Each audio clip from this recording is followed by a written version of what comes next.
السلام علیکم دوستوں، ہم پڑھ رہے ہیں سمیرہ حمید کا ناول یارم اور اس کی ایپیسوڈ نمبر ہے 15۔ سٹارٹ کرنے سے پہلے آپ سے ایک ہی بات کہوں گی، میری آڈیو کو لائک کریں، شیئر کریں، چینل کو سبسکرائب کریں۔ چلیے سٹارٹ کرتے ہیں۔ کائنڈلی چینل کو سبسکرائب ضرور کیا کریں، آپ لوگ سن کے چلے جاتے ہیں، آپ کا ایک سبسکرائب زندگی بدل سکتا ہے۔ چلیے سٹارٹ کرتے ہیں۔ وہ خاتون ماما مہر تھیں، انہوں نے اسے دیکھتے ہی اس کے دونوں ہتھیلیوں کو ہونٹوں سے لگا لیا اور اپنی آنکھوں پر رکھ لیا۔ مارگریٹ، انہوں نے ہولے سے سرگوشی کی۔ وہ ان کی گود میں رات بھر بیٹھا رہا اور وہیں سو گیا۔ یہ ان دونوں کی پہلی ملاقات تھی۔ وہ اپنی اب تک کی زندگی میں دوسری بار محبت کر رہا تھا، اور پھر سے ایک عورت سے۔ ایک سے پیدائشی ہوئی تھی، دوسری سے معجزاتی، کسی آسمانی صحیفے کی طرح جس کے اترتے ہی بس آنکھوں سے لگا لیا جاتا ہے، سینے میں اتار لیا جاتا ہے۔ مقدس محبت جس کی عبادت کرنے پر دل مائل رہتا ہے۔ ماما مہر سے جدائی اسے شوق گزرتی، وہ انہیں کے ساتھ رہنا چاہتا تھا اور ان کے لیے رویا کرتا تھا۔ وہ ایک نئی عورت سے مل رہا تھا جس کی آنکھیں گہرے پانیوں میں ڈوبی نہیں رہتی تھیں، جن میں آس تھی نہ انتظار، اور یہ خاتون بڑبڑایا بھی نہیں کرتی تھیں، رویا کرتی تھیں، نہ ہی اس کی تھوڑی کو اٹھا کر اس کی آنکھوں کو گھنٹوں تکا کرتی تھیں، اور ان کے سینے سے لگے اسے انسانی گوشت کے جلنے کی بو بھی نہیں آیا کرتی تھی۔ کیسی خاتون تھی وہ؟ بالکل مارگریٹ جیسی نہیں تھی۔ جس رات وہ ان کے سینے سے لگ کر سونے لگتا، اس انتظار میں رہتا کہ کب وہ کوئی سسکی بھریں گی، کسی کو پکاریں گی۔ ہاں، وہ بہت محبت سے اپنے شوہر، اپنے والدین کا ذکر کیا کرتیں یا اسے کہانیاں سنایا کرتیں جن میں پریاں ہوتیں، ان کے کھیل تماشے شرارتیں، لیکن کوئی اختتام نہ ہوتا، نہ دکھ، نہ آہ، نہ رونا، نہ رلانا۔ وہ قصہ گو نہیں تھیں کیونکہ وہ محبت گو تھیں۔ وہ ایک اچھی کہانی نہیں بن سکتی تھیں کیونکہ وہ انسان بننے میں مصروف رہتیں۔ وہ کیمیا گر تھیں، انہوں نے تانبے کو سونا بنانا تھا۔ سونا۔ وہ اس سے کہانی سننے کی فرمائش کرتی۔ اسے بہت وقت لگا کہانی بننے میں، ایک لمبا عرصہ وہ ایک ہی جملہ دہراتا رہا، ایک پری تھی۔ پھر وہ خاموش ہو جاتا، دونوں خاموش ہو جاتے۔ کہانی کئی سالوں تک ایسے ہی شروع اور اختتام پذیر ہوتی رہی۔ ماما مہر نے ہمت نہیں ہاری، انہیں معلوم تھا، انہیں انتظار تھا، کہانی آگے ضرور بڑھے گی، اور ایسا ہوا۔ کیونکہ وہ محبت ہی کیا جو اختتام پر صابر ہو جائے۔ کہانی ایک دن آگے بڑھ گئی، کئی سال لگے، لیکن ایسا ہو گیا۔ ایک پری تھی، وہ جنگل میں پھول لینے نکلی اور دو دموں والے ایک بندر کو دیکھ کر ڈر گئی اور جلدی سے ایک درخت کے پیچھے چھپ گئی۔ درخت نے اس سے کہا کہ وہ پانی میں چھلانگ لگا دے، ورنہ بندر اس کے سارے بال کھا جائے گا۔ بندر اس کے سنہری بال نہ کھا جائے، اس ڈر سے اس نے پانی میں چھلانگ لگا دی۔ لیکن یہ کیا ماما، مچھلیوں نے اس کے سارے سنہری بال کھا لیے۔ وہ باہر نکلی تو سب درخت، سارے پھول، سارے ہی بندر ہاں ہاں کرنے لگے، ایسے منہ کھول کر ہاں ہاں ہاں ہاں ہی کرتے رہے۔ ماما مہر کی طرح کہانی کہیں سے بھی شروع ہو، اسے ہاں ہاں پر ہی ختم ہو جانا چاہیے ہر صورت۔ بیٹے آلیان نے یہ گر آخرکار سیکھ ہی لیا تھا۔ اس رات ماں بیٹا نشست گاہ میں دیر تک لوٹ پوٹ ہوتے رہے، تو آلیان میں زندگی آخرکار نمو پانے لگی تھی۔ اور یہ محبت کا ہی کمال ہے، وہ مردے کو زندہ کر ڈالتی ہے، زوال کو کمال، کمال کو با کمال۔ ماما مہر میں اس کی جان آ چکی تھی اور اس کے لیے بہت تکلیف دہ ہوتا ان سے دور رہنا، ان کے بغیر رہنا۔ انہی دنوں اس نے جانا کہ جہاں محبت ہوتی ہے وہاں تکلیف ضرور ہوتی ہے۔ جو ہمیں چاہیے ہوتا ہے وہی ہم سے دور ضرور ہوتا ہے۔ جسے مٹھی میں بند کر لینے کو جی چاہے، اس کے لیے دل مٹھی میں ضرور آ جاتا ہے۔ 15 سال کا ہو جانے کے بعد اسے وہ چیزیں دی گئیں جو اس کی ماں کی تھیں، جسے آنٹی سوسن نے ادارے کے حوالے کیا تھا۔ اس نے وہ تصویر جسے وہ اس کے گال کے ساتھ لگا کر گھنٹوں دیکھا کرتی تھی، سب سے پہلے پھاڑ کر پھینک دی۔ وہ خط جو غلط پتوں کی وجہ سے واپس آ چکے تھے، انہیں بھی وہ پھاڑ ڈالتا اگر وہ مارگریٹ کے ہاتھوں سے نہ لکھے گئے ہوتے۔ کچھ وہ خطوط بھی تھے جو مارگریٹ کی موت کے بعد واپس آئے تھے، یعنی اپنی موت سے پہلے بھی وہ اسے خط لکھتی رہی۔ اس نے کبھی ان خطوط کو پڑھنے کی کوشش نہیں کی تھی، سوائے ایک بار کے۔ آج سے 4 سال پہلے جب تم اپنے گھر والوں سے ملنے کا کہہ کر مانچسٹر سے جا رہے تھے، تو مجھے لگتا تھا میں تمہیں مانچسٹر میں آخری بار دیکھ رہی ہوں۔ یہ ایسا وہم تھا کہ کچن میں کام کرتے میں اپنا ہاتھ جلا بیٹھی، ہسپتال میں تمہاری دی ہوئی انگوٹھی بھول آئی، سارے ہاسپٹل میں اس انگوٹھی کو ڈھونڈتی رہی، کوڑے دان میں اگلے دن اس رنگ کے ملنے نے مجھے پاگل سا کر دیا تھا۔ لکھے جانے والے سبھی خط واپس آتے رہے، جس کی آنکھ کی کمان کے کنارے تل تھا، اسے ڈھونڈنے مارگریٹ گاہے بگاہے نکلتی رہی، یہاں تک کہ زندگی کی آخری سانسیں لینے لگی، اور پھر موت نے اسے اپنی اپنی سانسیں عطا کر دیں۔ اپنے سارے وہموں کے ساتھ وہ پوشیدہ ہو گئی۔ وہ اس شخص کا جائز بیٹا تھا یا ناجائز، اسے اس سے کوئی سروکار نہیں تھا۔ اسکول میں اس کے نام کے آگے ولید البشر لگتا تھا، جو بڑا ہونے پر اس نے بدل لیا۔ وہ کسی ولید البشر کو نہیں جانتا تھا۔ اگر دنیا میں کوئی ولید البشر تھا تو وہ اس کا باپ نہیں تھا، ایک بھیڑیا تھا جس نے اس کی ماں کو چیر پھاڑ ڈالا اور اسے لعنت قرار دیا۔ اس عورت کو اس نے لعنت قرار دیا جس نے اس کے بعد دوستی کے نام پر کسی مرد سے بات نہ کی۔ اگر وہ ایک لعنت ہی ہوتی تو رنگین کپڑے پہنے خود کو سجائے بنائے وہ اب تک بڑی شان سے زندہ ہوتی۔ اس کے لحاف سے اس کے منہ سے خون نکلنے والے خون کے چھینٹوں سے سرخ نہ ہوئے ہوتے، اس کی راتیں سسک کر نہ گزرتی، اس کے دن آنکھوں کی نمی چھپاتے نہ گزرتے، اسے زندگی گزارنے کے اقوال یاد نہ کرنے پڑتے، اور ہر روز اسے خود کو بہادر بنا کر زندگی کے سامنے کھڑا نہ کرنا پڑتا۔ وہ لمبے لمبے خط نہ لکھتی، پاگل ہوئی اسے ڈھونڈتی نہ پھرتی۔ بے وفا اور لعنتی عورتیں اتنے وبال پالتی ہیں بھلا، اور کیا ایسی عورتیں اتنی جلدی مر جاتی ہیں، اور کیا اتنی ہی آسانی سے وہ موت کو خوش آمدید کہتی ہیں؟ پہلے وہ سوچا کرتا تھا کہ وہ اس شخص کو ڈھونڈ کر مار ڈالے گا، لیکن ماما مہر کہا کرتی تھی کہ اپنے دل و دماغ کو اس معاملے پر خاموش رکھو، سارے وبال یہیں سے پھوٹتے ہیں۔ ولید البشر کا خیال آتے ہی وہ اپنے دل و دماغ کو خاموش کروا دیتا۔ شروع میں مشکل لگا لیکن اس نے کر لیا۔ ماما مہر ٹھیک کہتی تھی، اسے وبال پالنے کی ضرورت نہیں تھی۔ اس کی زندگی میں مارگریٹ اور مہر موجود تھیں اور اسے انہی کے سہارے زندگی مکمل کرنی تھی۔ وہ خاصر گھاٹا کھانے والا وقت ہے۔ برفیلی ٹھنڈ میں مانچسٹر کی ایک بند گلی کے کنارے وہ خود کو دنیا سے چھپا کر کھڑا ہے۔ مارگریٹ اس کی ماں کا نام ہوگا تو باپ کا کیا ہوگا؟ معمولی وجہ نہیں ہے، یہ نہیں ہے معمولی۔ اس کے باپ کا خاندان کا کوئی اتا پتہ نہیں ہے، وہ کون ہے وہ خود بھی نہیں جانتا ہوگا۔ یورپ کے آزاد معاشرے کی دین، غیر مذہبی غیر اخلاقی اقدام کی پیداوار، میرے خاندان کے لیے تمانچے جیسی باتیں ہوں گی یہ سب۔ عالیہ نے جھرجھری لی، اسے بہت ٹھنڈ لگ رہی تھی۔ جس دیوار کے سہارے وہ کھڑا تھا وہ گیلی تھی اور اس میں سے بو آتی تھی۔ نہیں، وہ غلط تھا، وہ بو تو اس کے اندر سے آ رہی تھی، انسانی گوشت کے جلنے کی۔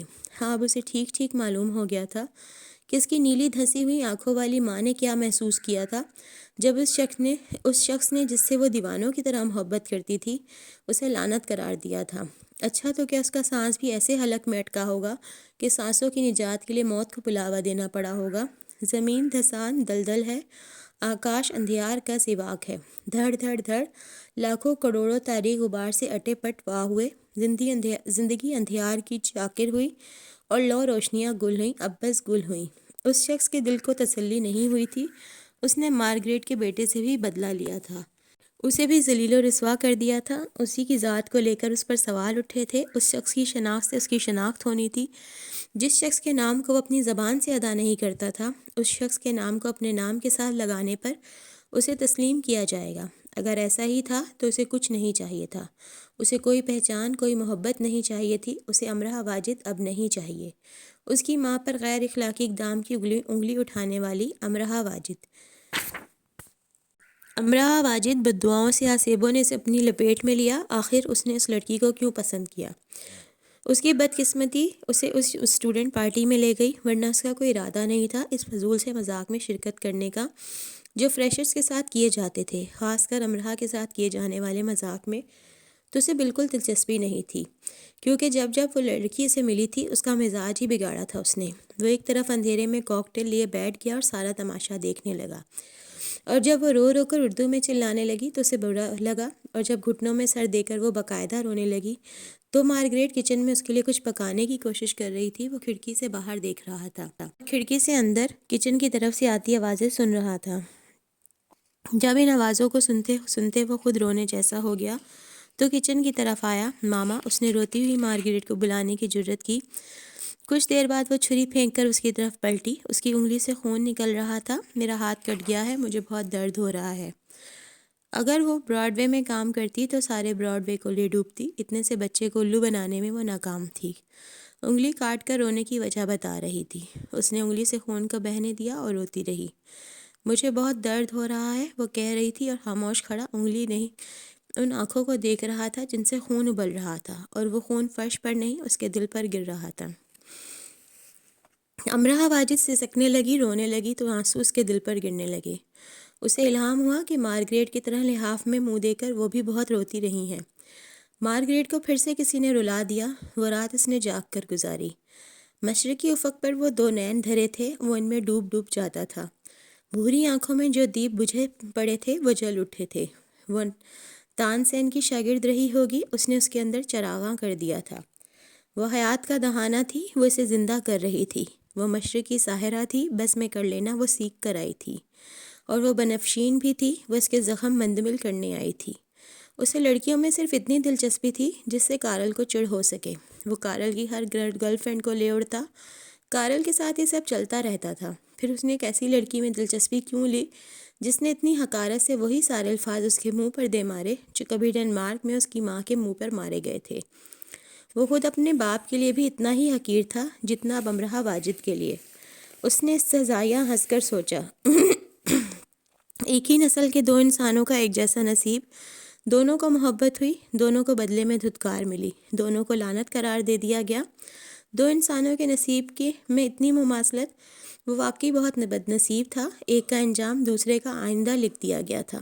امرہ واجد کو اس کی ماں سے زیادہ اس کے باپ کی فکر تھی، جس کی غلیظ تصویر کو اس نے پھاڑ کر پھینک دیا تھا۔ وہ انگلی اٹھا رہی تھی کہ وہ کون تھا۔ وہ آلیان مارگریٹ تھا، اور اسے کیا ہونا چاہیے تھا؟ اگر آلیان نام اسے اس کی ماں نے نہ دیا ہوتا تو وہ یہ بھی بدل دیتا۔ اسٹوڈنٹ پارٹی کے بعد اس نے خود کو اسے دیکھتے پایا۔ وہ اس کے ڈپارٹمنٹ تک جاتا، وہ اپنے لمبے دوپٹے کو سنبھالتی، یونیورسٹی کے در و دیوار کو ایسے دیکھتی جیسے کسی نئے جہان آ چکی ہو۔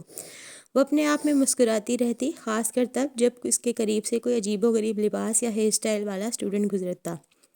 اسٹوڈنٹ پارٹی کے بعد اس نے دیکھا کہ ہنسی کو دبائے زبردستی کا منہ پھلائے وہ سب کی معذرت سن رہی ہے، جیسے ان پر اس نے ہرجانے کا دعویٰ کر دینا تھا۔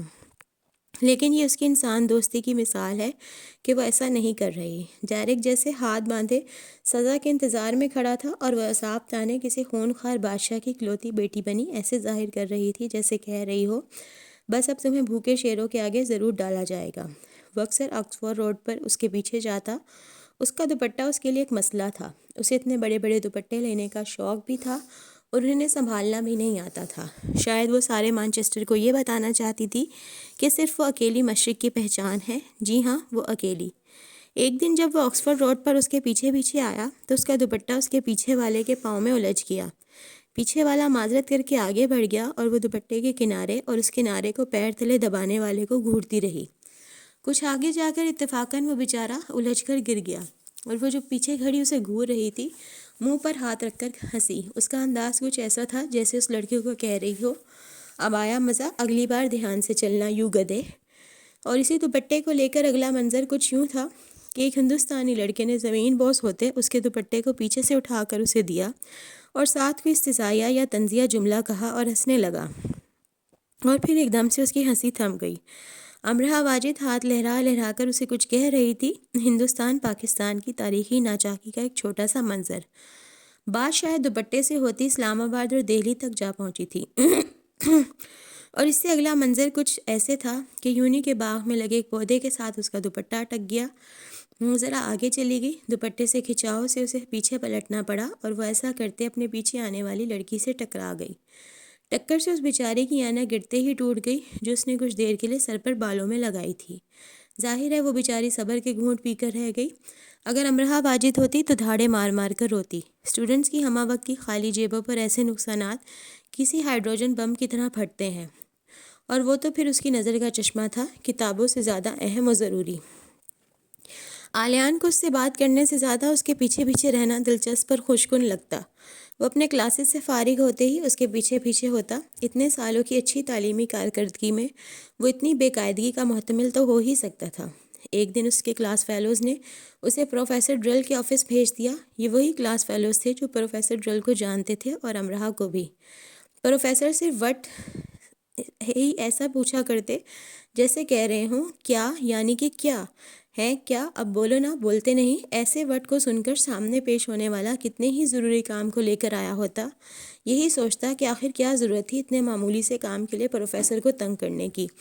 دونوں ہاتھوں کو میز پر رکھتے اور مریخ پر جانے جیسی سنجیدگی لیے اسے دیکھتے جیسے کہتے ہوں، تمہاری یہ جرت کہ تم یہاں تک آئے، لاؤ دکھاؤ کیا مسئلہ ہے۔ آئے ہیں بڑے پڑھنے، نیوٹن بننے، باتوں سے فرصت نہیں اور آ جاتے ہیں پروفیسرز کو تنگ کرنے ہیں۔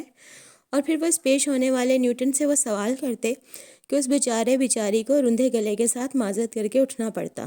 نالائق اپنی پشت پر یہ سرگوشی بھی سننا پڑتی۔ رندھے گلے کے ساتھ اور نالائق کا لقب لے کر جب وہ پروفیسر ڈرل کے آفس سے باہر آئی تو اسے بھیجنے والے اس کے کلاس فیلوز کوریڈور میں لوٹ پوٹ ہونے لگے۔ انہوں نے نہ جانے کون سا جھوٹ سچ گھڑ کر اسے بھیجا ہوگا، اور یہ بات اسے آفس سے باہر آنے کے بعد معلوم ہو گئی تھی۔ وہ خاموش کھڑی ان کے کہکے سنتی رہی، پھر خود بھی ہنسنے لگی۔ اس بار اس نے ہاتھ میں پکڑی فائل انہیں دے مارنے کی حرکت نہیں کی تھی، نہ ہی دھاڑے مار مار کر رونے کی۔ وہ مانچسٹر کے رنگ میں رنگ رہی تھی، پہلے کی نسبت خوش نظر آتی تھی۔ آلیان کو لگنے لگا تھا کہ وہ کسی ونڈرلینڈ میں آ گیا ہے، یعنی صرف ایک لڑکی کے مانچسٹر میں آ جانے سے سارا مانچسٹر ہی ونڈرلینڈ میں بدل چکا تھا۔ وہ اب تک اپنی ماں کو یاد کر کے سوتا رہا تھا، اور کئی کروٹیں بدلنے کے بعد اسے نیند آتی تھی۔ اب وہ اسے سوچتا، مسکراتا اور سو بھی جاتا، اور کبھی کبھی سوچتے سوچتے لحاف کو جھٹک کر اٹھ بیٹھ جاتا اور کہنے لگا تھا، اچھا تو وہ یہی پری تھی جس کی کہانی کہیں سے بھی شروع ہو، اختتام ہاں ہاں پر ہی ہوتا ہے۔ وہ اپنی کلاس فیلو سے پوچھنے لگا، ریٹوٹائل دیکھی ہے؟ وہی چوہے والی؟ نہ، کون سی جس میں چوہا کھانا پکاتا ہے؟ اچھا، سو سویٹ، وقت ملتے ہی ضرور دیکھوں گی۔ ہاں، کتنا کیوٹ لگتا ہے نا وہ کھانا پکاتے، لو اٹ۔ کوئی بھی اس کی طرح اخ نہ کرتا، ناک نہ چڑھاتا۔ ہاں، ٹھیک تھا کہ وہ مشرق سے آیا بھید تھی جسے وہ بوجھ رہا تھا۔ اسے مشرق سے کوئی بیر نہیں تھا، لیکن مشرق اسے لے ڈوبا۔ ہندوستان کو لے کر وہ صرف ایک شہر بنارس کو جانتا تھا، وہ بھی جب وقت ملتا۔ اسے وہاں جانے کی کوئی جلدی نہیں تھی۔ ہندوستان کی سیاحت کے لیے بس یہیں تک تھی کہ اسے کہیں اور نہیں جانا تھا۔ لیکن امرا سے ملنے کے بعد اب اسے لاہور جانا تھا۔ وہ دیکھنا چاہتا تھا کیا سب لڑکیاں ایسے ہی دوپٹوں میں الجھتی ہیں، بری بات پر ناک چڑھا کر اخ کرتی ہیں اور چھوٹی چھوٹی باتوں پر آنکھیں نم کر لیتی ہیں، تو کیا لاہور میں سب امرا جیسی ہیں جو ایسے ظاہر کرتی ہیں جیسے ہٹلر کو آخری سلوٹ کرنے والوں میں وہ بھی شامل رہی تھیں، اور جو چٹکی بجا کر کہتی ہیں، ٹھیک ہے ڈن کیٹو، اور کچھ؟ اور کیٹو سے ذرا دور سڑک کی چڑھائی چڑھتے ہی وہ اپنی آنکھوں پر ہاتھ رکھ کر کہتی جاتی ہیں، خدا کے لیے سامنے دیکھ کر گاڑی چلاؤ، اللہ خیر، اف، اور یہ کس رستے پر لے جا رہے ہو ہمیں؟ کوئی اور اچھے والا سیدھا راستہ نہیں ہے بیس کیمپ کی طرف جانے کے لیے؟ نہیں، مجھے ڈر نہیں لگ رہا، پھر بھی کوئی اور راستہ ہو تو اچھا ہے، سیدھا سادہ سا۔ جب وہ فارغ ہوتا وہ لاہور نامہ پڑھتا رہتا، یعنی اپنے فارغ اوقات کار میں وہ لاہور میں رہتا۔ وہ اتنا لاہور میں رہنے لگا کہ صبح آنکھ کھلتے ہی اسے خود کو یاد کروانا پڑتا کہ وہ ایس ٹی اینسلم ہال میں ہے، کینٹ یا مال میں نہیں۔ وہ ہر روز پاکستانی اخبار بھی ضرور پڑھتا کہ لاہور میں کیا کیا ہو رہا ہے۔ لاہور میں کچھ بدل تو نہیں گیا، کہ وہ جو صوبائی حکومت نے مال پر بگھی اور ڈچی چلانے کی شروعات کی تھی وہ ختم تو نہیں کر دی گئی، اور وہ بازار جنہیں زبردستی 2 بجے بند کرایا جاتا ہے وہ حکومت کے عطاف سے بند ہی تو نہیں ہو گئے۔ اور اس بجلی کا کیا بنا؟ کچھ پیش رفت ہوئی؟ اس نے لوڈ شیڈنگ کے بارے میں اتنا بڑا کہ اس نے امرا سے پوچھ ہی لیا، کیا واقعی پاکستان بجلی کو لے کر اتنے بڑے کرائسس سے گزر رہا ہے؟ اس کا رنگ فکسا ہو گیا۔ نہیں، پر تم کیوں پوچھ رہے ہو؟ نہیں، وہ اس کے نہیں پر دنگ تھا۔ ہر روز وہ بجلی کو لے کر خبریں پڑھتا تھا، ایسے ہی وہ میرا ہال میٹ بتا رہا تھا۔ اس نے جھوٹ بولا کہ سچ پر اسے بتانا پڑتا کہ وہ کیوں لاہور کو اتنا کھنگالتا پھرتا ہے، آج کل وہ لاہور کی فکر لاہوریوں سے زیادہ کیوں کر رہا ہے۔ کیا بتا رہا تھا؟ کوئی پاکستانی ہے یا ہندوستانی؟ اس نے بمشکل اپنا غصہ ضبط کیا۔ آلیان کے لیے حیران کن منظر تھا، یہی کہ وہاں بجلی کا مسئلہ، وہاں کوئی مسئلہ نہیں ہے بجلی کا، سب ٹھیک ہے جیسے یہاں سب ٹھیک ہے، کیوں ہوگا وہاں کوئی مسئلہ؟ اسے یقیناً ہاسٹل فیلو پر غصہ آ رہا تھا۔ آلیان دنگ اس کی شکل دیکھ رہا تھا۔ اپنی ملک کی عزت کو لے کر وہ اتنی حساس تھی کہ غیر ملکی کے سامنے کسی بھی اندرونی مسئلے کو لے کر بات ہی نہیں کرنا چاہتی تھی۔ یعنی یہ ان کے گھر کا معاملہ تھا، غیر ملکی دور رہے اس سے۔ میں نے خبریں سنی ہیں، BBC پر احتجاج بھی دیکھے ہیں۔ کبھی کبھار بجلی کا چھوٹا بڑا مسئلہ ہو جاتا ہے تو بس تھوڑے سے لوگ احتجاج کر لیتے ہیں، بس ایسے ہی۔ امرا ایک باکمال پاکستانی تھی۔ 7 سالوں کی خون کی آنسو رلانے والی لوڈ شیڈنگ کو وہ چھوٹا بڑا کبھی کبھار کا مسئلہ کہہ رہی تھی۔ وابڈا والوں کی مشترکہ سلوٹ پر اس کا قومی حق تھا، 7 توپوں کی سلامی پر بھی۔ کبھی کبھار کے مسئلے پر لوگ ایسے احتجاج کرتے ہیں، انہوں نے حکومتی آفس کو آگ لگا دی تھی، تم نے کوئی غلط خبر دیکھ لی ہے؟ ایسا نہیں ہوگا، آگ کیوں لگائے گا بھلا کوئی؟ سب ٹھیک رہتا ہے لاہور میں، پاکستان میں، بہت پیارا ملک ہے ہمارا، ہمیں وہاں کوئی مسئلہ کوئی مشکل نہیں ہے۔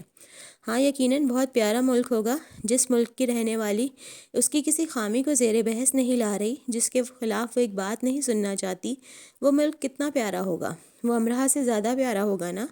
عالیان کو اس کی یہ حساسیت اتنی اچھی لگی، اس نے پاکستان کو لے کر وہ خبریں ہی پڑھنی بند کر دیں جن میں کسی مسئلے کی نشاندہی ہوتی۔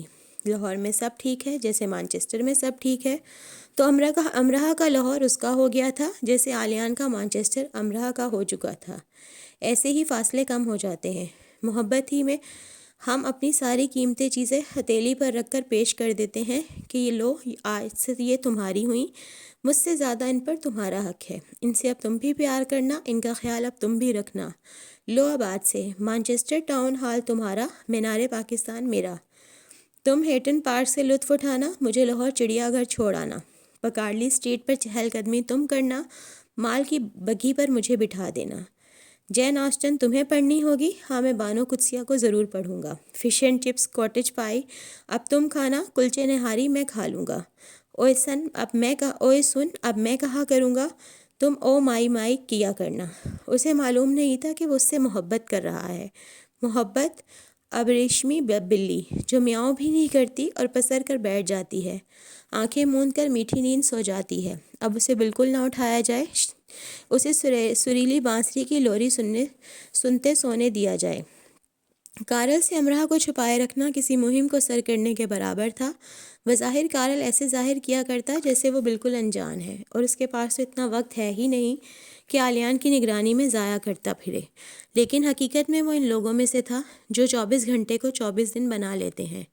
ایک رات جب وہ دونوں سڑک پر شرط لگا کر دوڑ رہے تھے اور کارل جیت چکا تھا، تو اس نے پھولے ہوئے سانس کے ساتھ کہا، تم آج کل مسلسل مجھ سے ہار رہے ہو، ایک دوڑ میں ہرا کر تم مجھے لوزر نہیں کہہ سکتے۔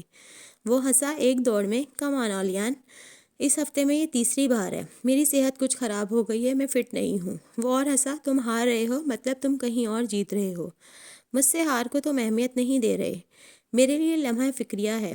میں نے تم سے کہا کہ مارٹن کو اسٹور روم میں لاک کرنا ہے، تو تم نے کہا کہ وہ بیچارہ ڈر جائے گا۔ اس سے پہلے تو تمہیں کبھی کسی کے ڈرنے کی پرواہ نہیں ہوئی تھی۔ اگر وہ انتظامیہ سے ہماری شکایت کر دیتا، کارل منہ کھولے اسے دیکھتا رہا، اس سے پہلے ہم ڈیوڈ کے ساتھ بھی یہ کر چکے ہیں، اور اسے تو ہم نے کوڑے دان میں کیا تھا بند، اور بیچارہ بے ہوش ہو گیا تھا۔ تم اب بدل رہے ہو، میں تمہیں اکیلا بدلنے نہیں دوں گا۔ کارل نے گھونسا دکھا کر کہا، میں اب بڑا ہو رہا ہوں۔ نہیں، بڑے ہونے کی نشانیاں نہیں ہیں یہ، مجھے تشویش ہے بلکہ خوف ہے، میں اپنا بہترین دشمن کھو دوں گا۔ سر کارل کہتے ہیں، دوست ہو نہ ہو، دشمن ضرور ہو، اور تم جانتے ہو پوری یونیورسٹی میں میری ٹکر کے صرف تم ہو۔ کارل نے اس کا سینہ ٹھوک کر کہا، تم انتظار کر لو، فریشرز میں بہت سے بھینسے تمہاری ٹکر کے آ چکے ہوں گے، جتنی چاہے ٹکریں انہیں مار لینا۔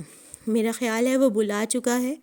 کارل نے پرسوچ سر ہلایا۔ عالیان زیر لب ہنسا، امرہا ہاں وہ سوچ کر رہ گیا، امرہا کے نام پر ہی وہ ایسے ہی مسکرا دیا کرتا تھا، وہ اس کے ساتھ اس پر کیسے نہیں مسکرایا کرے گا۔ ہر بار ایک نئی مسکراہٹ، ایک نئی ادا، پرانی امرہا کی جگہ ایک نئی امرہا کی جگہ لیتی، پھر سے پرانی امرہا۔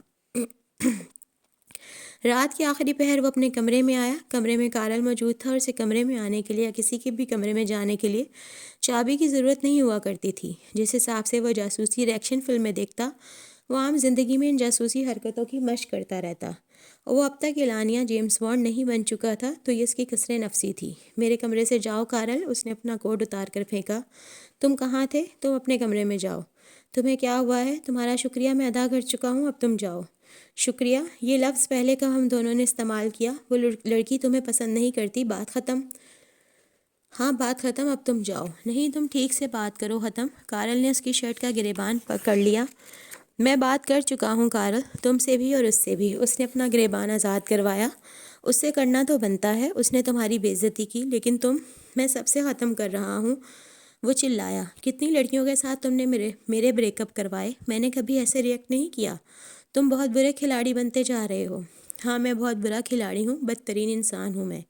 اس نے کارل کو ہلکا سا دھکا دے کر خود سے دور کیا۔ جاؤ اب، تم یہ سب نہیں کر سکتے، ایسے خود کو نہیں بدل سکتے۔ کارل چلایا، ہم دونوں نے بہت وقت ساتھ گزارا ہے، میرا حق ہے تم پر۔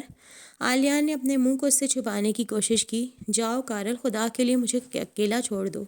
اپنے کمرے کی کھڑکی میں کسی ناتمام تصویر کی طرح جسے مکمل کر لینے سے پہلے غیر ضروری جان کر ویرانے میں پھینک دینے کی تیاری کی جا رہی ہو، کھڑا وہ اپنے پھینکے جانے کے انتظامات کو دیکھ رہا تھا۔ کارل اور وہ چپکے چپکے اپنے گھر کے خواب دیکھتے رہے تھے، ایک دوسرے کو وہ یہی بتاتے کہ انہیں بزنس ٹائکون بننا ہے، اور ایک دوسرے سے چھپا کر وہ ہوم ڈیکور کے رسالے دیکھتے رہتے۔ کارل جو اتنی لڑکیاں بدل چکا تھا صرف اس لیے کہ وہ جان چکا تھا کہ وہ گھر نہیں بنا سکتی، اور جب ان لڑکیوں سے اس کا چھٹکارا حاصل کرنا ناممکن ہو جاتا تو جیسے وہ خود آلیان کو دعوت دیتا کہ خدا کے لیے میرا بریک اپ کروا دو۔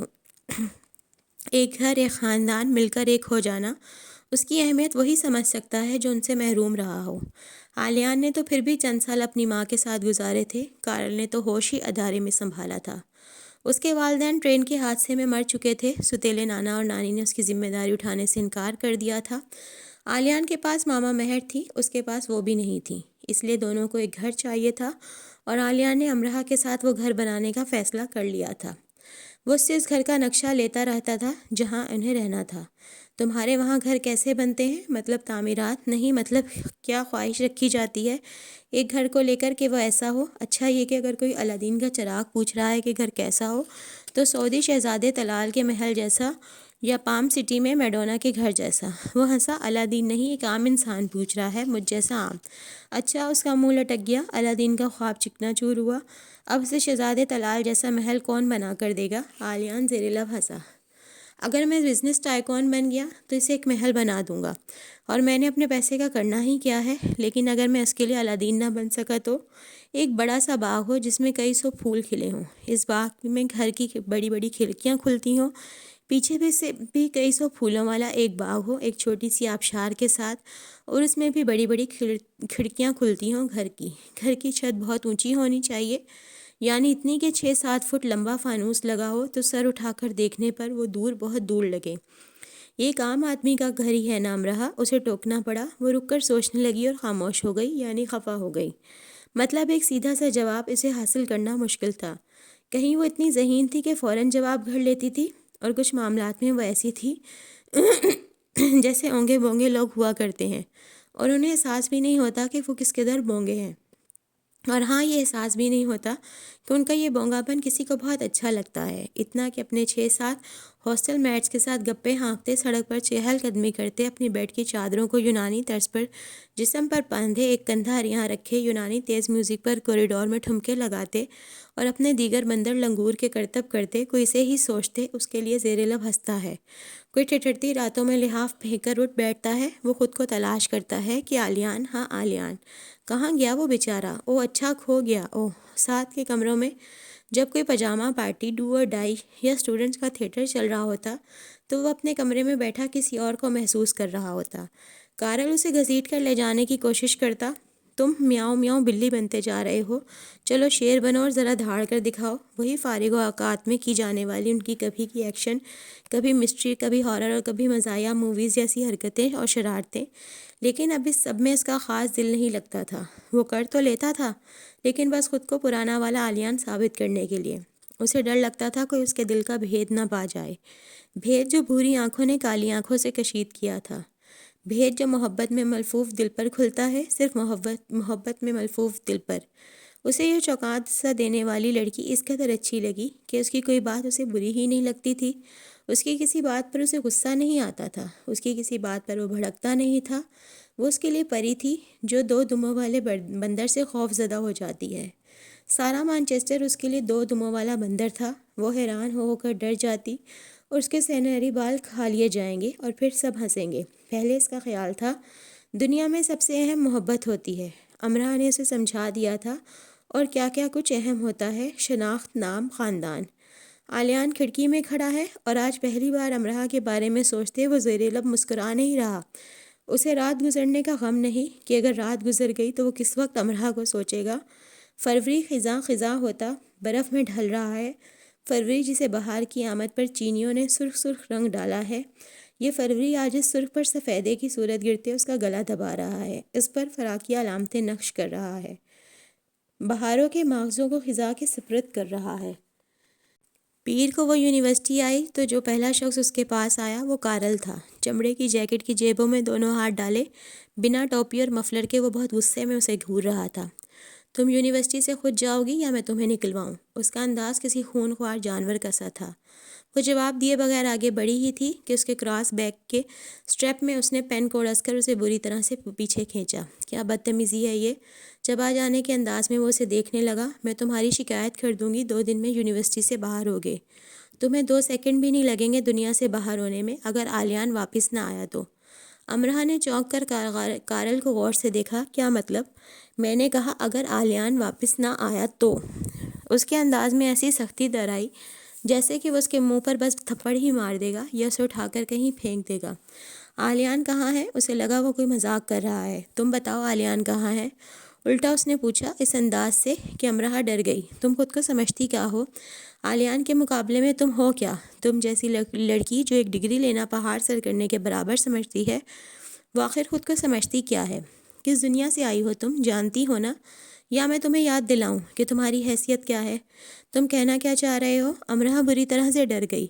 کہنا نہیں، بتانا۔ آلیان کا کوئی خاندان نہیں ہے، وہ ایک ناجائز بچہ ہے اور وہ تمہاری طرح اچھا مسلمان نہیں ہے۔ تم ہی ایک اچھی مسلمان ہو، مسلمان نن۔ اس کی ماں ایک بری عورت تھی اور باپ ہوں۔ امرہ یکدم سانس لینا بھول گئی۔ یونیورسٹی کی محراب موم بتی کی لو کی طرح تھرتھرانے لگی۔ یہ سب تمہیں کس نے بتایا؟ امرہ کی جان مٹھی میں آ گئی۔ بتایا؟ میں نے خود سنا ہے۔ انفیکٹ آدھی یونیورسٹی نے سنا ہے، وہ سب جو تمہاری سوچ ہے، جو حقیقت میں تم ہو۔ ویسے تم لوگ بڑے پڑھے لکھے بنتے ہو، مانچسٹر جیسی یونیورسٹی پڑھنے آتے ہو، خود کو تعلیم یافتہ کہلواتے ہو، اور اندر سے وہی گھسی پٹی گھٹیا سوچ رکھتے ہو، جاہل لوگ۔ امرہ کی جان مٹھی میں آ گئی۔ سنسناہٹ کا طوفان اس کے وجود میں برپا ہوا۔ مجھے بتاؤ کارل، تم کس سننے کی بات کر رہے ہو؟ تھرتھراتی محراب گرنے کو تھی، وہ گر جائے گی، نظر آ رہا تھا وہ گر جائے گی۔ جو تم نے آلیان کے لیے ویرا سے کہا۔ ویرا سے جو کہا؟ ریکارڈنگ ہے میرے پاس، سنو گی؟ اس محراب کے نیچے امرہ ہی کھڑی تھی۔ امرہ کو پرشور جھکڑ نے آ لیا، اس کی نظر دھندلا گئی۔ اسے کارل ٹھیک سے دکھائی نہیں دے رہا تھا۔ نہیں، اسے تو دنیا میں کچھ بھی دکھائی نہیں دے رہا تھا۔ بس اتنی سی دیر لگتی ہے اندھا ہونے میں، اتنی سی دیر میں روشنیاں گل ہو جاتی ہیں۔ وہ سب کیا؟ وہ بمشکل پوچھ سکی۔ جو کچھ تم نے ویرا سے کہا وہ سب امرہ دی مینڈ کی۔ اب آلیان کو ڈھونڈ کر تم لاؤ گی، ورنہ اپنا سامان باندھ کر رکھنا۔ ٹرسٹ می، ملکہ الضبط بھی تمہیں برطانیہ میں نہیں رکھ سکے گی۔ پین سے اس کے گراس بیک کو سٹریپ کو پوری شدت سے کھینچ کر وہ چلا گیا اور کیا کہہ گیا؟ امرہ نے نہیں سنا۔ وہ اسے نہیں سن رہی تھی، وہ اسے کیسے سن سکتی تھی؟ وہ تو پھر سے ایک تیز سیٹی کی آواز چھک چھک جیسے زنگ آلود وزنی انجن کی ریل سزائے موت کے قیدی کا پیچھا کرتی اپنے اندر جلاد بٹھائے بھاگے چلی جاتی ہو۔ کتنی جلدی ہے جلاد کو قیدی کا سر تن سے جدا کرنے کی۔ اسے اس حالت میں آنے میں وقت نہ لگا جس میں کسی درندے کے لیے لگائے گئے ہڈی توڑ لوہے کے وزنی شکنجے میں انسانی وجود آ جاتا ہے، سارے کا سارا۔ اف، موت بھی اور تکلیف بھی۔ وہ اباگ ابابیل تھی، اس پر فرض نہ تھی۔ وہ بزنس ڈپارٹمنٹ کی طرف بھاگی، آلیان کو ڈھونڈنا چاہا، وہ نہیں ملا۔ اس کے چند دوستوں سے پوچھا، انہیں اس کے بارے میں کچھ معلوم نہیں تھا۔ اس کا فون بند تھا۔ وہ تو کہا کرتا تھا وہ خود کو مار ڈالے گا، کلاس نہیں چھوڑے گا، مر جائے گا، لیکن تو کیا اس نے خود کو مار ڈالا تھا؟ تو کیا وہ مر چکا تھا؟ کیا واقعی آلیان مارگریٹ مر چکا تھا؟ چند دن پہلے بچوں کے گالوں پر چٹکی بھرنے والا، اس سے بھی پہلے اس کے لیے کراسنگ پر کلک بازیاں لگانے والا اور بھوری آنکھوں والا لارڈ میئر مر چکا تھا؟ اتنی جلدی؟ لرزے کی ایک پردرد کیفیت امرہ کے وجود میں جاگی اور اسے گرنے سے بچنے کے لیے قریبی دیوار کا سہارا لینا پڑا۔ اس کے چار اطراف کی ہوا نے اپنا رخ اس سے پھیر لیا اور ہوا کی اس خود غرضی پر اس کا دم گھٹنے لگا۔ کراس بیگ بہت وزنی ہو چکا تھا، اس کا وزن امرہ سے اٹھایا نہیں جا رہا تھا۔ وزنی تو اس کا اپنا وجود بھی ہو چکا تھا۔ امرہ کے لیے اس کے لیے قائم رکھنا محال تھا کہ عزت بھی رہ جائے اور چوٹ بھی نہ لگے۔ اسے یاد ہی نہ رہا کہ اس نے اپنی پہلی کلاس لینی ہے۔ اگر کوئی اسے اس وقت پکارتا تو بھی اسے یاد نہ آتا کہ امرہ نامی لڑکی وہ خود ہی ہے۔ ایسے چلتی جسے چلنا تو ہرگز نہیں کہتے، وہ برفیلے لان کے کونے میں بیٹھ گئی، چپ خاموش۔ دنیا میں اتنا سناٹا کیوں ہے؟ نہیں، یہ شور ہے، اتنا شور، کان پھٹ رہے ہیں، کچھ سنائی نہیں دے رہا، کان تو بہرے ہو چکے ہیں۔ اب وہ گود میں ہاتھ رکھے بیٹھی ہے، جیسے دائرے کی صورت میں کہ اس کے گرد الاؤ بھڑکانے کی تیاریاں کی جاتی ہوں اور وہ اس پہ راضی ہو چکی ہے۔ مطلب اس کی سب تدبیریں حساب کتاب الٹا ہی ہوا، وہ نالائق کی نالائق ہی رہی۔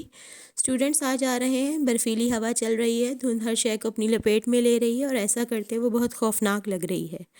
آکسفورڈ روڈ ایسے رواں دواں ہے جیسے ابھی بھی وہاں سے شور مچاتی، چیختی چنگھاڑتی پرانے انجن کی ریل گاڑی قطن نہیں گزری۔ باغ کے کونے میں وہ اکیلی بیٹھی ہے، جیسے ساری دنیا تباہ ہو چکی ہے، اور اب وہ اکیلی رہ گئی ہے، بالکل اکیلی۔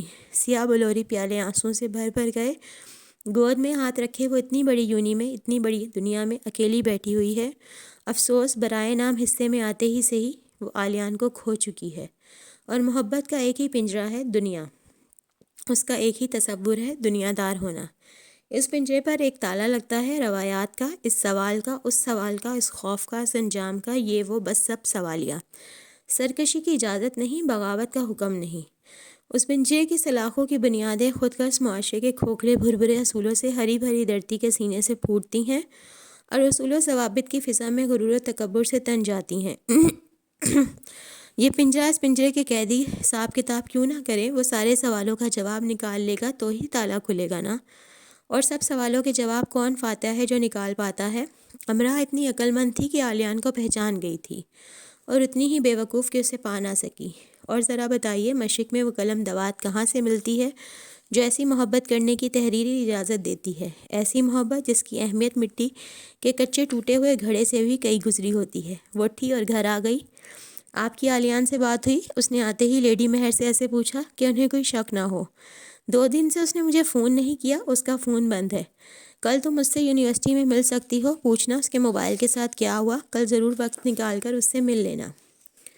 وہ زندگی کا سارا وقت نکال کر اس سے مل لیتی اگر اجازت دے دی جاتی، اس پر یہ اجازت جائز کر دی جاتی۔ وہ لیڈی مہر کو بتا نہ سکی کہ وہ یونیورسٹی نہیں آیا، اور یہ بھی کہ ان کے فرما بردار لاڈلے بیٹے کے منہ پر اس نے تھپڑ دے مارے ہیں۔ اب دکھ و شرمندگی کے لیے وہ خود کو چھپا رہا ہے، خود کو گم کر کے وہ تلاش کرتا پھر رہا ہے۔ اگر اسے کہیں جانا ہو تو وہ کہاں جاتا ہے؟ اس نے مجھے نوٹس دینے کے لیے کہا تھا، اور اب اس کا کچھ اتا پتہ نہیں۔ اس کی سمجھ میں نہیں آ رہا تھا کہ اپنی آواز کو کس ردھم پر لے آئے کہ اس کی چوری نہ پکڑی جائے۔ جائے گا کہاں؟ وہ مجھے بتائے بغیر شہر نہیں چھوڑا کرتا۔ آگ کو کریدتے اس کے ہاتھ رک گئے، یعنی اس بار وہ یہ نافرمانی کر چکا ہے، اپنی ماں کو بتائے بغیر کہیں جا چکا ہے۔ تم یونیورسٹی سے کیوں آ گئی؟ بس ایسے ہی، دل نہیں چاہ رہا تھا کلاسز لینے کو۔ اچھا، تم نے تو ایک بار کہا تھا مر جاؤ گی، اپنی کلاسز نہیں چھوڑو گی، لیڈی مہر نے ہنس کر کہا۔ اس نے آتش دان کی کارنس پر اپنے دائیں ہاتھ کا پنجہ گاڑ دیا۔ آلیان سے سیکھ کر اس نے یہ بات 2-3 لوگوں سے کی تھی۔ وہ گردن اکڑا کر یہ بتانا چاہتی تھی کہ اس کے لیے اس کی تعلیم کس قدر اہم ہے، اتنی زیادہ کہ صرف موت ہی درمیان میں حائل ہو کر روک سکتی ہے۔ تو کیا موت حائل ہو چکی تھی؟ ایسا ہی ہوا ہے یقیناً۔ پھر تو جاب پر جانے سے پہلے تم انسلم حال چلی جانا، میں چلی جاؤں گی، آپ پریشان نہ ہوں، وہ ٹھیک ہوگا۔ وہ میرا بیٹا ہے، اپنا خیال رکھنا جانتا ہے، اپنے لیے نہیں، میرے لیے۔ امرا کو ایک دم سے احساس ہوا کہ وہ کافی دیر سے آگ کے اتنے قریب کھڑی ہے۔ لیڈی مہر کی بات نے اسے مزید چونکایا۔ ہاں وہ ٹھیک ہوگا، کسی کے لیے نہیں، صرف ماما مہر کے لیے۔ دیکھو دھند نے آج مانچسٹر پر کیسی یلغار کی ہے۔ وہ کھڑکی کے پاس بیٹھی مانچسٹر پر اترنے والی دھند پر نثار ہو رہی تھی۔ امرا نے ان کی پشت سے ان کے چہرے پر چاہی معصومیت کے پچھتاوے کے احساس میں گھر کر دیکھا۔ اس کا جی چاہا کہ وہ ان کے قدموں میں اپنا سر رکھ دے اور آلیان سے پہلے ان سے معافی مانگ لے، انہیں بتائے کہ ان کا بیٹا نہ جانے کہاں چلا گیا ہے، اور ایک صرف اس کی وجہ سے۔ تم کچھ پریشان لگ رہی ہو امرا۔ نہیں ٹھیک ہوں میں، جلدی سے کہہ کر وہ اپنے کمرے میں آ گئی۔ تھوڑی دیر اور ان کے پاس رہتی تو پھوٹ پھوٹ کر رونے لگتی۔ پھر آلیان کو ڈھونڈنے نکلی اور پہلی بار اس کے ایس ٹی انسلم ہال آئی۔ پر جو دن میں یونیورسٹی نہیں آیا تھا وہ شام تک ہال کیسے آتا؟ وہ اپنی جاب پر آ گئی۔ کسٹمر صبر سے اس سے اپنا بل بنواتے رہے۔ اس کی 10 انگلیاں جامد تھیں، وہ حرکت کرنے سے انکاری تھیں۔ ایک معمولی سے جوتے کا اس نے 10,000 پاؤنڈ کا بل بنا دیا۔ امرا میں آ چکی ہوں۔ ویرا اس کے سر پر کھڑی تھی، پچھلے 10 منٹ سے کھڑی تھی۔ امرا اپنے کام میں مصروف رہی، اس نے سنا ہی نہیں کہ اسے مخاطب کیا گیا ہے۔ امرا، ویرا نے 10 منٹ مزید صبر سے کھڑے رہنے کے بعد اسے مخاطب کیا۔ میں فارغ نہیں ہوں۔ ٹھیک ہے، 1 گھنٹہ ہے تمہارا دورانیہ ختم ہونے میں کیفے میں، میرے لیے انتظار کرنے کی ضرورت نہیں، تم جا سکتی ہو۔ تمہیں ساتھ لے کر جاؤں گی، مجھے تمہارے ساتھ اب نہیں جانا۔ یہ فیصلہ ہم بعد میں بات کرنے کے بعد کریں گے۔ فیصلہ ہو چکا، اس نے اسے دیکھے بنا اپنا کام کرتے ہوئے کہا۔ وہ ویرا کے کمرے کی ایک ایک چیز تہس نہس کر آئی تھی۔ 1 گھنٹے بعد وہ اسٹور سے نکلی تو ویرا جو اسٹور کے ایک طرف نہیں ٹہل رہی تھی اس کے پیچھے لپکی۔ تم اتنی تیزی سے کہاں جا رہی ہو؟ تمہیں معلوم بھی ہے کہ میں تمہارا انتظار کر رہی ہوں۔ اس نے جیسے سنا ہی نہیں اور اپنی بس میں بیٹھ گئی۔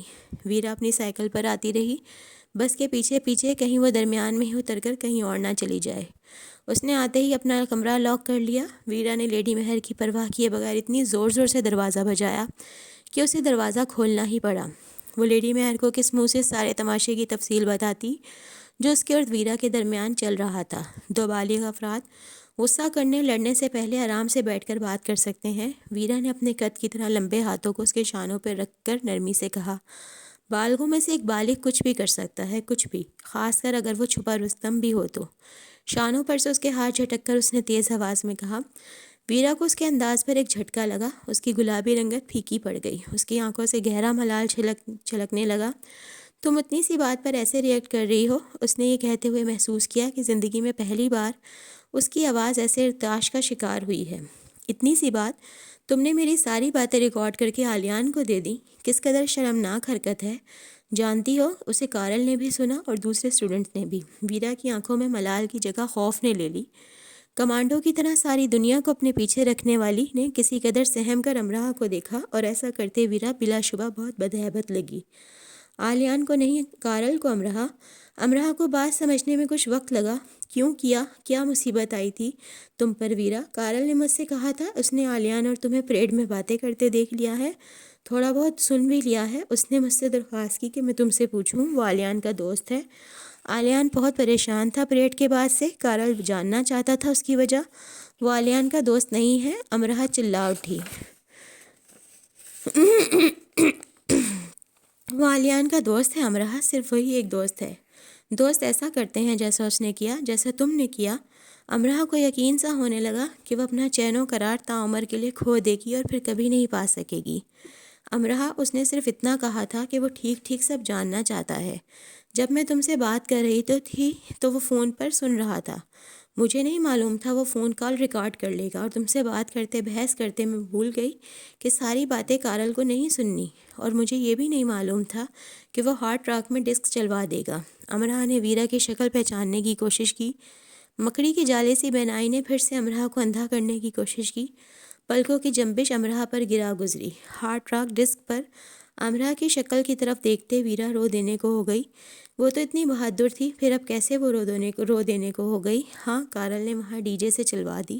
ہمارے ڈپارٹمنٹ کے اسٹوڈنٹس بھی تھے وہاں، اور عالیان بھی، مجھے آج ہی یونیورسٹی سے معلوم ہوا۔ اور عالیان؟ امراہ بڑبڑائی۔ اس کا خیال تھا یہ سب انسلم ہال میں ہوا ہوگا، پر وہ تماشا تو ہارڈ ٹرک میں لگا تھا، جہاں یونیورسٹی کے اسٹوڈنٹس کا جم غفیر ہوتا ہے۔ تو اس کی زبان سے کی گئی ہی تک سب نے سن لی۔ جس کی وہ عزت کرتی تھی اس کی سر عام بے عزتی کر دی۔ ویرا، تم نے کیا کیا؟ اس کی آواز آنسو میں پھنسنے لگی۔ کیا کیا تم نے؟ مجھ سے کریت کر وہ سوال پوچھتی رہیں، وہ سب جو سچ بھی تھا اور جھوٹ بھی تھا۔ تم مجھ سے وہ کیوں پوچھتے رہیں؟ تم تو کہتی ہو تم میرے ملک کے بارے میں مجھ سے زیادہ جانتی ہو، وہاں کے میدان، پہاڑوں، سمندروں، موسموں، تاریخ کے بارے میں اتنا کچھ جانتے تم نے وہاں کے لوگوں کے بارے میں کیوں نہ جانا؟ تم نے یہ جاننا کیوں ضروری نہ سمجھا کہ مشرقی لڑکیوں کا جھوٹ کیسا سچ ہوتا ہے، سچ کو کیسے خفیہ تابوتوں میں لپیٹ کر دفن رکھا جاتا ہے کہ کوئی ان کی خوشبو نہ پالے؟ ویرا، تم تو کہتی تھی تم مجھے سمجھتی ہو، اب تم مجھے کیوں نہ سمجھی؟ میں تو تمہاری دوست تھی۔ ویرا کو دوست تھی کے لفظ کی ادائیگی نے تکلیف دی۔ تم میری دوست ہو امراہ، اس لیے مجھے وہ سب برا لگا جو تم نے عالیان سے کہا، اور اس کے لیے سوچا تم نے انکار کیا۔ انکار؟ امراہ کو پھر سے زیر لب دہرانا پڑا۔ تمہیں چند سال ہمارے معاشرے میں گزارنے ہوں گے ویرا، میرے خاندان، میرے بابا ماں، ان سب لوگوں کے ساتھ، امراہ کی جگہ پہ آ کر، کسی بھی مشرقی لڑکی کی جگہ پر آ کر تم سمجھ جاؤ گی انکار کیوں ضروری ہو جاتا ہے۔ میں نہیں جانتی، یہ سب بے بنیاد باتیں ہیں۔ امراہ ایسے استضاعیہ ہنسی کہ ویرا کو سب جواب مل گئے۔ وہ میرا دوست تھا ویرا، باتیں کرنے کے لیے ہمارے پاس ایک وقت تھا۔ وہ دوست بنانے کے لیے جائز ہے، لائف پارٹنر بنانے کے لیے ناجائز کیوں ہے؟ میں نے اس کی بے عزتی کر دی، وہ مجھ سے ناراض ہو گیا۔ تمہیں اس کی ناراضگی کی فکر کیوں ہے؟ وہ مجھے ناپسند کرے گا، وہ مجھے منافق سمجھے گا۔ تم نے منافقت کی ہے؟ میں نے منافقت کی ہے؟ سرگوشی کی صورت اس نے خود سے سوال کیا، اور ملنے والے جواب نے اسے شرمندہ کر دیا۔ وہ تمہارا دوست ہے تو ٹھیک، کچھ اور بنے تو غلط۔ ایک ہی انسان کو اچھا اور برا بنا رہی ہو، منافقت نہیں ہے کیا یہ؟ وہ تمہیں برا سمجھے گا، تمہیں اس بات سے خوف ہے اور تم اسے برا سمجھتی رہیں۔ تم نے میرے ساتھ ٹھیک نہیں کیا ویرا، تم نے خود اپنے ساتھ ٹھیک نہیں کیا امرہا، اس لیے کہتی ہوں عقل ہے میرے پاس، لیکن اس عقل سے پہلے خوف ہے، بڑا ہیبت ناک اسلحہ جیسا۔ اس خوف کو ختم کر دو امرہا۔ امرہا کو خاموش ہو جانا پڑا۔ اسے حد درجہ تکلیف پہنچی تو وہ یوں گم ہو گیا ہے نا۔ اس کے پاس اس بات کا کوئی جواب نہیں تھا۔ جس وقت وہ امرہا سے سب باتیں کر رہی تھی اس وقت اسے گمان بھی نہیں تھا کہ صورتحال ایسی ہو جائے گی۔ یہ ٹھیک تھا کہ وہ امرہا کے انداز اور جوابات سے چڑھتی چلی گئی تھی، پر اس سوالات کی بچھاڑ کر دی تھی۔ اس دوران وہ یہ بھول گئی تھی کہ کارل یہ سب سن رہا ہے۔ کارل نے ویرا کو 100 طریقوں سے راضی کر لیا تھا کہ وہ امرہا سے بات کرے اور وہ باتیں اسے سنائے، کیونکہ آلیان کی پریشانی کی وجہ اب امرہا سے بہتر کوئی بتا نہیں سکتا تھا، کیونکہ اب تو سبھی جان گئے تھے کہ آلیان کیسے سائے کی طرح امرہا کے پیچھے پیچھے رہا کرتا تھا۔ آلیان ٹھیک ہوگا امرہا، وہ واپس آ جائے گا، وہ پڑھا لکھا ہے، کوئی ایسی ویسی حرکت نہیں کر سکتا۔ امرہا نے جیسے سنا ہی نہیں، وہ اپنے بستر میں گھس گئی اور خود کو لحاف میں دبا لیا۔ ویرا کمرے سے چلی گئی تو وہ لحاف سے نکلی۔ اب وہ جہاں کہیں بھی ہوگا، کتنا بھی ٹھیک ہوگا، لیکن اس تکلیف سے انجان نہ ہوگا۔ وہ کتنا بھی بہادر ہوگا، ایک بار تو ٹوٹا ہی ہوگا۔ اس نے محبت کی ہے، اس کا اقرار کیا ہے اور اسے ایسے دھتکار دیا گیا۔ اس کا سارا علم بھی اسے یہ سمجھا دینے سے قاصر رہا ہوگا کہ اس کے ساتھ جو ہوا اس میں اس کا کوئی قصور نہیں تھا۔